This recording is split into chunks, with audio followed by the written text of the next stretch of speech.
My name is Cristobal Martinez, and I'm a PhD student here at the School of Arts, Media, and Engineering. I'm working on my PhD in Media Arts and Sciences, and I'm focusing my dissertation on indigenous media and thinking a little bit about the practice of rhetorical sovereignty through digital and through expressions that are mediated through digital and electronic technologies. To think of ourselves as guests here. And the reason why I asked this is so that we could begin to decolonize ourselves, because here in the United States we have a system that is based upon ownership and a land use that is based upon ownership, or that is recognized as property. And so by virtue of that way of life, driven by the legacy of colonialism that we're living here, we often don't see ourselves as guests, but we see ourselves as entitled. And so let's think a little bit about that when we think about this narrative, that we're entitled to tell the narrative we want. But that's not necessarily the way that, maybe that's not history. Okay, so my work in indigenous media comes through three different sources. One is through my experiential knowledge as growing up in northern New Mexico, and growing up very much acculturated to the particular indigenous and mestizo traditions of northern New Mexico. The other aspect of my work emanates through my work as an artist in indigenous media, where I have the great privilege of working through cross-cultural partnerships and having the opportunity to work with indigenous nations throughout North America and Chicano populations throughout the Southwest. And so through that process, I'm able to learn and acquire and work with other people to generate new knowledge. And the third place of through which my knowledge through which I gather knowledge is through scholarship in indigenous knowledge systems, and working with departments here at Arizona State University that include the Department of Transborder Studies, Chicano and Latino Studies, as well as indigenous Native American mentors that are in the College of Education. Well, thank you very much.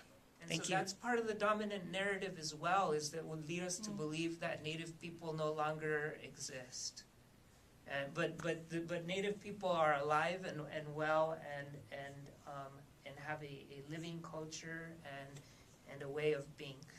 And so when we think about Native peoples and we think about the sacredness and the land. Let's think about it in terms of the people that are here, and indigenous people are here. The largest nation in terms of land mass is the Navajo Nation, which spans both parts of New Mexico and Arizona. Okay, so one thing that I'd like to, one aspect or contingency of Native people that I want to introduce into this is the idea that we often see everything is built on category, and that goes into land use and the way that you guys are describing the data and sections of land. That has there's also this cultural implication to that, and that's that we are Americans on this side and they are Mexicans on the other side, and that's easy in terms of the master narrative to sort of reconcile that with that. But for indigenous people and Chicano people, it's extremely complex and difficult, because because, like, for example, the term Chicano, which is used primarily by Latinos within the Southwest to talk about as a term to repatriate their indigenousness and to forge political movement. That term Chicano derives from the term Mexicano. You've heard Mexicano or Mexican, and it's derivative of Mexicano, Chicano, and so or the Mexica, which are the native people who really include the tribal people of the Southwest, going down into Mexico.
I'm director of a project titled Radio Healer, and Radio Healer is a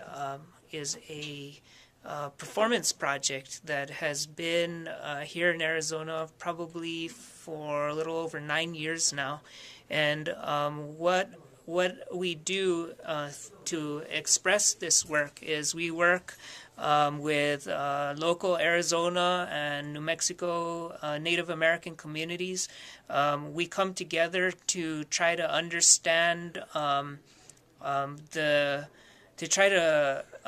the differences between Western thought and indigenous knowledge systems, and try to create performances that describe the aspects of those knowledge systems that complement each other, and also show how those knowledge systems or in what ways they are antithetical to one another, and by having this dialogue, we try to understand how to respectfully collaborate with one another through cross-cultural partnerships for the purposes of thinking about and trying to understand the implications of electronic and digital technology